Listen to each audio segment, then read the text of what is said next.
Hello, my name is Adam Murray and welcome to Extra Time. On tonight's show, we'll look back at last week's All Ireland Final and pick our All-Star teams. Joining me tonight are Ryan, Mr. Briggs and Billy Welsh. And to look back at the final last week, what do you think of Waterford's performance last week, Mr. Briggs? I actually think they did, excuse me, they did as well as they could have. Like, people were getting, I got a good bit of slagging about this, over the years, because myself and Billy people were saying, like, we're almost salivating over Limerick from day one. But there's a reason why we were salivating over Limerick, because now that they've won the All-Ireland, it's easy for me to say, but we would have been, I'm of the opinion, I know kind of Billy's almost saying, but I actually genuinely believe this is one of the greatest hurling teams there's ever been. And their panel is as strong as any panel I can ever remember. That's up there with Kilkenny. So I actually thought Waterford did quite well, and considering the big problem I think Waterford had, though, was that because they literally play almost the exact same as Limerick, and I was worried about the game coming up into it, is because they could bring very little difference to the game. And that means then whoever strengths were played well were always going to nullify the other team's strengths because they play the exact same way. And when their strengths came in terms of their half-forward line, that totally negated the influence of the Waterford half-back line. And that's kind of, well, I think, clearly where the game was won and lost. And do you think, Billy, Limerick might go on to have like a period of dominance like Kilkenny had back in the day? Well, look, who knows, right? Because things change so quickly, and I would have thought Tipperary were going to dominate a few years ago. They didn't. Clare had a super under 21 team for 3 years, which fed into their seniors. I kind of thought they were going to be around a long time. They didn't. But so I suppose the answer is I don't know. And people were laughing at myself and Shane about saying how good Limerick were or are. And here's what I would say. That great Kilkenny team were great over a decade. But if you're just to take it at one period in time, as in the Limerick team this year, I think if that Limerick team this year played that Kilkenny team of any year in that decade, that Limerick team would win 9 times out of 10.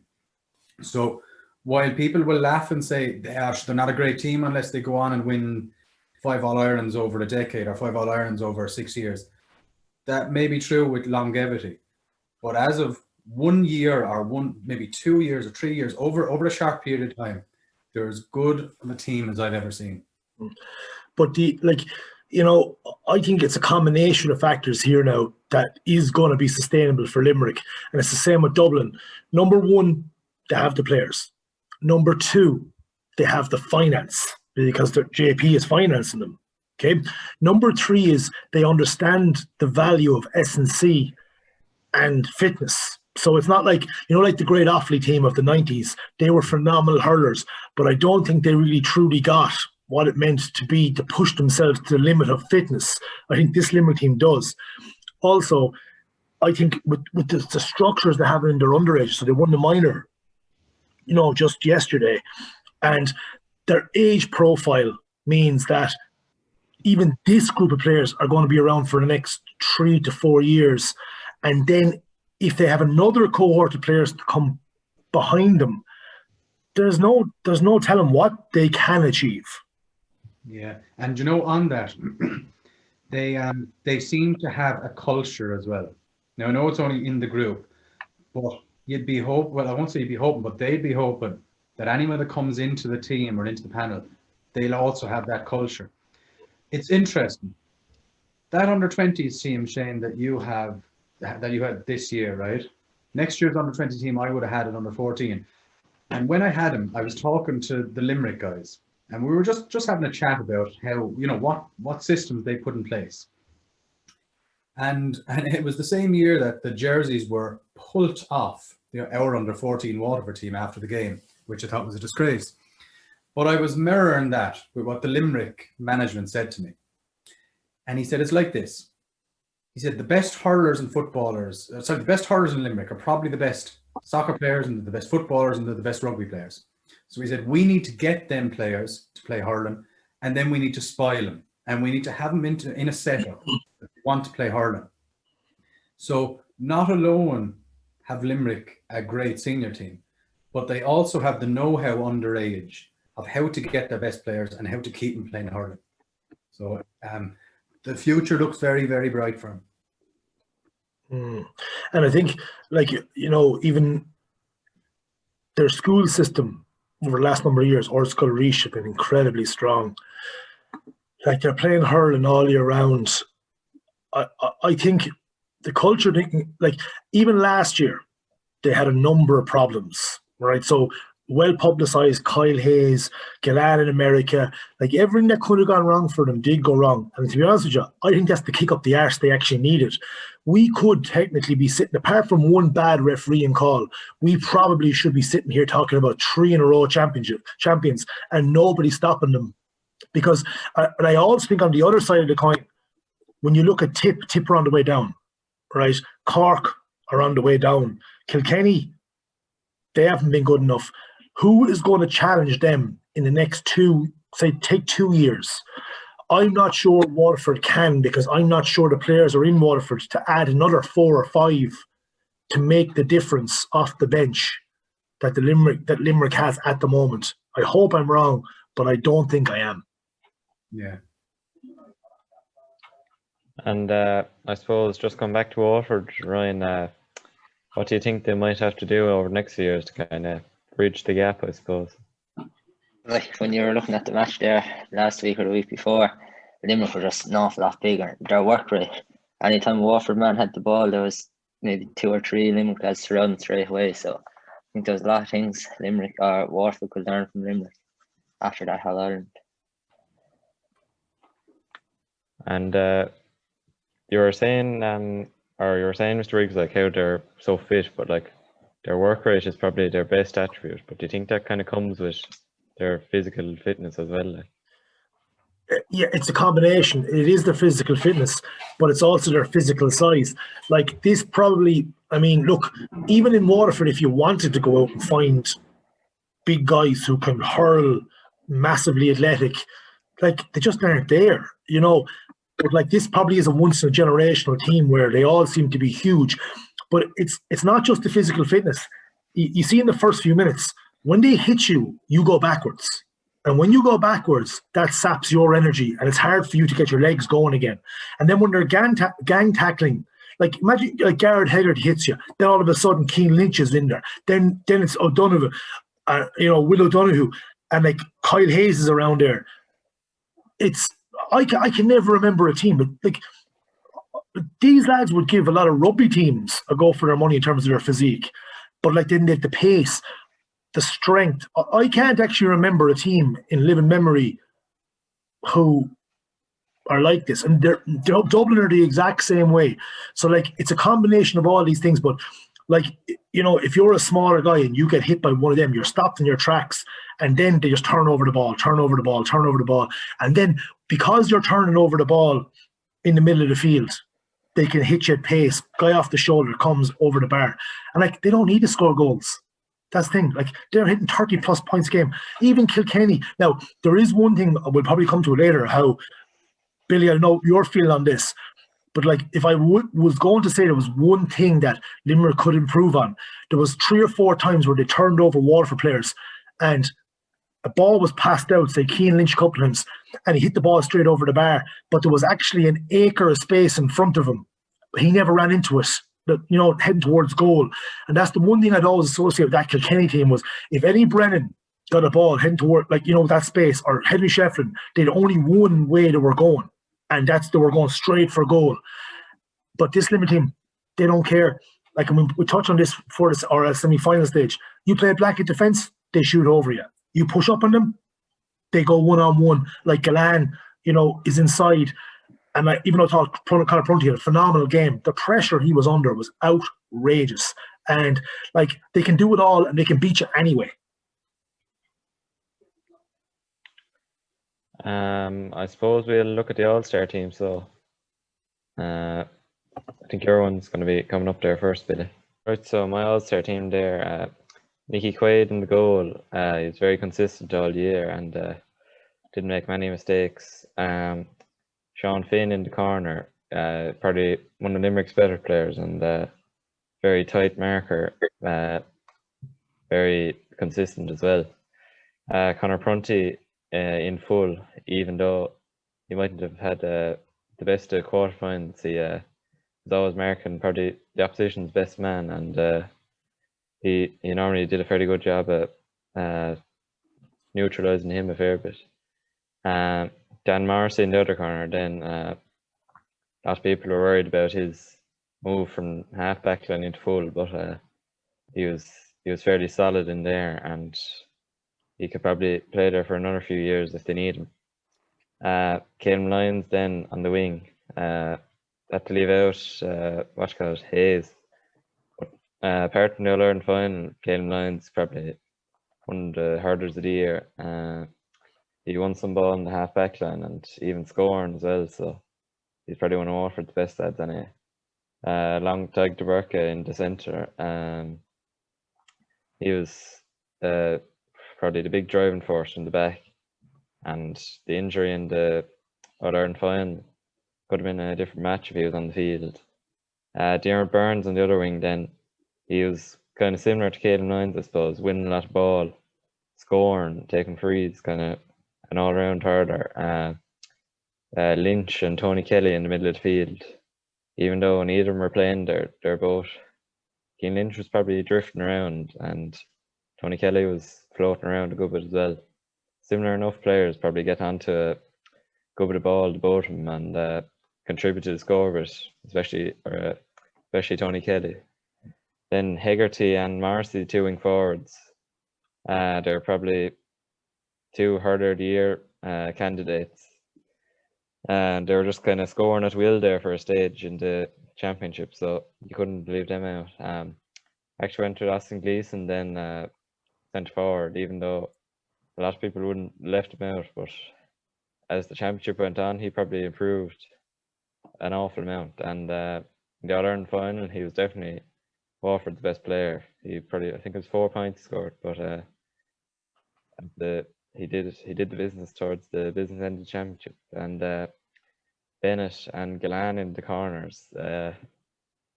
Stephen Bennett is another fellow who we were talking about for hurler of the year, but if Waterford won, he probably would have been the man to get it. He was our main scorer this year. Gillan, kind of similar enough as well. Limerick's marksman, I suppose.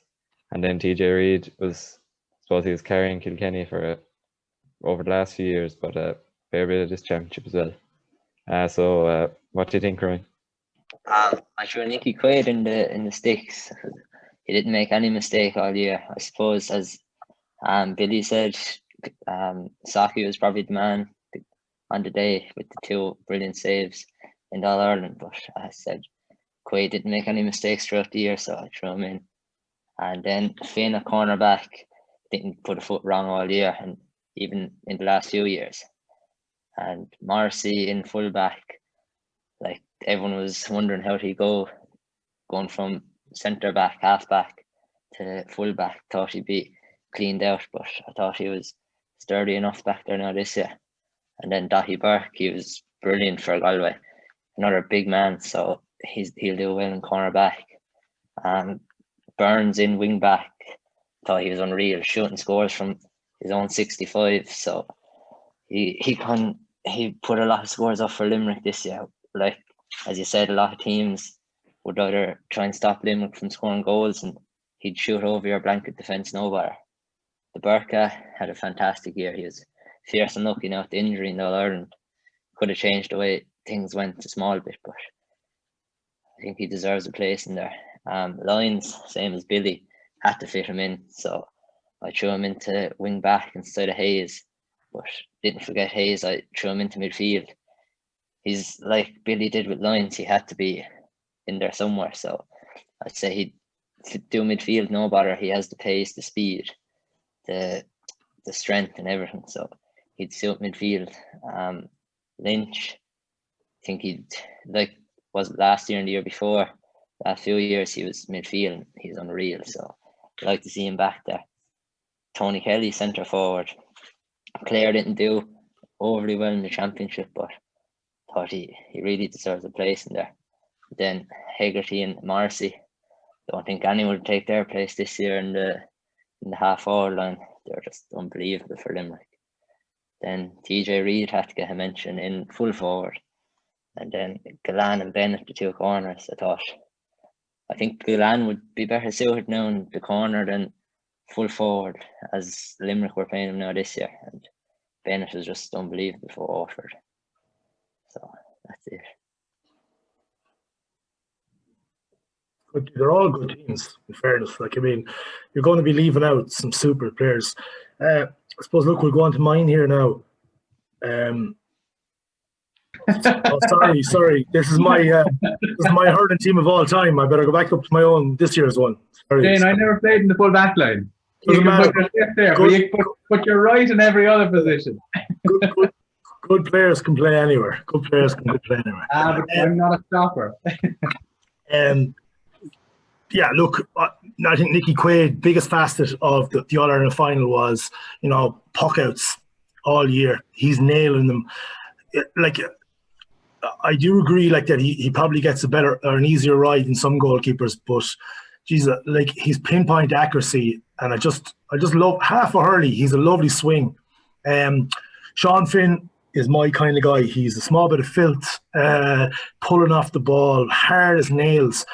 But, like, if you want someone marked, it's him. And do you know what? They're actually missing the other two of their full back line, which will probably be back next year. English and McCarthy. That's scary. With Dan Morrissey, I wasn't sure about him. I wasn't sure about him all year, but semi-final and final. But the one thing I love about him is he was an excellent defender, but my God, when he came out with a half a hurley, he pinpointed passes, outside. Now, look, it's a lot easier when you're a Limerick and the guys are moving off the ball. But to me, I thought he was phenomenal. I wholeheartedly agree with you, Billy. Like, Conor Prunty, first of all, I've seen him play in every position on the field, I'd say, at this stage for my own club. But, like, when it comes to defending, he's the Waterford Sean Finn. And, like, I felt sorry for him. I thought he had a brilliant game in the All Ireland Final. But the ball that Tom Morrissey and Keane Lynch were delivering inside into Gillan, like, there isn't a hurler on earth that would stop him scoring like 4 points. I actually thought he played brilliantly because, the cover outside, it wasn't there. I kind of, when I sat down to pick the half back line, really kind of came down to Caelan or Tyke. And I kind of cheated, obviously, small by putting Gerard Bird centre back. But even though I thought Tyke was excellent throughout the year, my big thing was with big game players. When Waterford's need was the greatest, who drove them forward throughout the year? And even in the final, he got a point. And I just felt, look, we're all big fans of Caelan here, but I just felt that when Waterford's need was the greatest, he stood up. And, like, even though Tyke was excellent, it was Caelan who drove him on. So he got my pick. And look, Kyle Hayes was a no-brainer on the other wing. He's up for Player of the Year. Midfield was very hard because, as you've seen there, you've all kind of pigeonholed people into midfield. I considered that. But you know what? I thought Jimmy Byrne was excellent, okay, until the final, very hard in the middle of the field. But Will O'Donoghue was a lad who I just thought to myself, do you know what? There's a reason why Hegarty and Keane Lynch and Tom Morrissey and Jimmy Burns and Kyle Hayes and all these guys are hurling, because of the work rate. The amount of times, I'd say, when unrecognised, where he got a hook in, stopped the fella, got a block in, came off. He was the link man, quick pass on the outside. And I just thought that he allows others the plaudits because he works so hard. And, like, in the modern game, it's much easier to pick, your Austin Gleesons, you pick your Jamie Barnes, the guys who were hitting points in play. But he chipped in with the odd point from play. I just thought his work rate on midfield was phenomenal. That half forward line, I would suggest, is one of the greatest half forward lines ever to play hurling. The two lads, if Tom Morrissey hadn't had a bad Munster final, it would be a toss of a coin between him and Hegarty for hurler of the year. I also think for him to come back and had a bad game against Waterford in the Munster final, and then to do what he did in the final, Whereas Hegarty is probably more of that scorer. Tom Morrissey's link play and some of the ball he plays into Declan is just sick. It is unbelievable. And Keane Lynch, look, is Keane Lynch. He's fantastic. Tony Kelly was always going to get one because of his performances. I could have swapped Stephen Bennett and TJ Reid. I just felt that TJ Reid's, even though he kind of had leather on his back for a lot of the year, most of his best work was actually done in the full forward line against Dublin. Even the goal he scored against Waterford, he kind of came late, as Prunty knocked that ball down, which I thought was madness. People were blaming Conor Prunty for that. Like, the job as a full-back is to stop the ball. And when you stop the ball, it doesn't go through. That's your job. And it's up to the half-back line to be there. And they weren't. And then I thought, look, Stephen Bennett was probably up for Player of the Year up until the final. I thought he had a great final. He worked so hard. But that was my team. I suppose, look, there's different variations. Player of the Year, lads. Billy. Good old Hegarty. But can I just even one thing hit me, right? Well, two things actually this whole year. One, and it's Gerard Hegarty, by the way, all day long. But one thing, really impressed with Waterford because they were very brave in that they showed that you can go at a team. I thought they went at Limerick. They went to win the game. Yeah, they left. Like, obviously, if you're going at a team, your full back line, there's going to be space. And Limerick played this beautiful ball into their full forward line. But I was really impressed with Waterford, how they went at him. Second thing, what we all agreed on was the two half forwards. And for any young player, your old Hegarty and Tom Morrissey, they weren't always the brilliant, skillful hurlers. They were always big men, I'm sure, but they weren't always the brilliant, skillful hurlers we see now. In fact, if you look back 2 years ago, at Hegarty, you'd say he's a bit of a footballer. He's a big man and he does the donkey work, whatever. He wasn't able to do a reverse hand pass or flick it over lads' heads or whatever. So even at that level, he's still learning.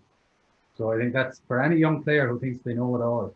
Well, just look at Gerard Hegarty, because he's after transforming this game. So for me, Gerard Hegarty all day long. Ryan? For me, it would be Dermot Burns or Gerard Hegarty. I think Burns doesn't get the recognition he deserves. He does massive work right off the ball as well, like Will O'Donoghue. But Dermot Burns clips in with a lot of scores then as well over the opposition's team's blanket defence. So I think it's 50-50 between them two for me. Adam? I'd probably have to say Hegarty now. He was fairly dominant in all Limerick's matches there this year. But you kind of see him in a lot of space most of the time. You're kind of thinking who's marking him, like. But probably just a credit to his speed or athleticism to just find himself into space and be able to pop it over time and time again. So you couldn't really have anyone to compete for him, I think, really. So I'd have to give it to Hegarty today. Yeah, like one person I'd like to give a massive mention, I think Sean Finn in the corner. Like, you're never going to get hurler of the year because you're a cornerback. But like, there's a guy who just does his job superbly well. And like, he's under pressure, but I just think, but to me, Hegarty, one of the big things I think about Hegarty is this. They're like, people say like, oh, Limerick, they go back into their own half-back line. But like, the phenomenal athleticism to get from there consistently, like, he scored 6 points with play. Wasn't it 6 points playing the All Ireland Final? Like, and yet he was able to get back to his own half-back line, help out, get back up the field. And then possibly one of his biggest strengths, and same with Tom Morrissey, it's exactly what you were saying, Adam, which is the ability to identify where the space is, get into the space, and then become available to take the ball. And I think, like, this is a big thing you would have seen in football throughout the years, like really class corner forwards looking for space. But like, that itself is a phenomenal skill. Like, you can be a good striker of the ball, but never get the ball. You can be good in the air, like Jack Fagan's really good in the air, but Jimmy Burns caught the ball off over his head and foot over it in the first, 5 minutes of the game. But like, the ability to wander into space, Shefflin had it as well. It's a phenomenal skill. And it makes it so difficult for defenders because you all the time have to be wondering, where is he? Even if he's behind you, like, is he drifting off me into the space? And like, to me, like, he cements. I thought he was up for hurler of the year last year up until he had a bad semi-final against Kilkenny. But by God, I think Like Sean Finn is probably one of my favourite players, but I think Hegarty it deserves it. Actually, coming in on, drifting into space. I think the best I've ever seen at it is Tony Kelly. In that, like, Matthew Hannon was earmarked to mark Tony Kelly, and people say, like, why doesn't someone just go on him and mark him? Well, it's because he's just pages ahead of everyone when it comes to reading the ball or reading the game. But on the other side of that, we have one of the geniuses of hurling, Austin Gleeson, when he gets on the ball. And people says he doesn't work hard or whatever. I actually think he does work hard, and I thought he worked really hard this year. But you very rarely see Austin Gleeson on easy ball. And I think the one Achilles heel to his game is I never see him drift into space, reading the game, getting onto handy ball. Any ball he gets, it's either given to him or he's bursting his backside to get it. So I think, and I don't know how you coach that, but if Austin Gleeson had that ability to drift into space and get onto handy ball, like Shefflin had, and like Hegarty and Tony Kelly, well, then you could be looking at, one of the best hurlers like that we've ever produced. But so far, he just doesn't get onto that easy ball. It's an interesting point, but like the only thing I would say about that is when Tony Kelly's yard of pace goes, right, I've no doubt he's going to be an excellent hurler, but will he be as effective? Whereas when you look at Shefflin, what makes him so phenomenal was that even when he was 31, 32, 33, he could still find those pockets of space. And I wouldn't say Garrod Hegarty is traditionally like speed merchant. What I would say is those long legs, it's his ability to find that space. And look, who knows, like when, but like he could change his game and still be ultra effective in the sky, a la Johnny Glynn in 2 or 3 years' time. So he probably has the skills to play till if he wants to play, till he's 33, 34. Obviously, it all depends on, the need or his appetite. If there's a transfer market in hurling, who do you, if you could one buy, who do you buy for the Waterford team? Oh. And you get to keep it. You get to, not just 1 year, you get to keep it. Like, the obvious answer is probably Tony Kelly, but I don't think that's my answer. I would actually probably take Tom Morrissey, because I think he's the exact type of player that Waterford need. Mine would be Garrod Hegarty. You can nearly say Kyle Hayes, seeing as he's so young, you'd get probably another 10 years out of him at least, and you'd probably play him in a multitude of positions. They've you and Ryan coming up, sure, they don't need him for 10 years. Yeah. We'll be playing the football, won't we? That's the end of Extra Time for 2020, but don't worry, we'll be back in 2021 with more chat and very special guests. From all here on Extra Time, have a great Christmas and a Happy New Year.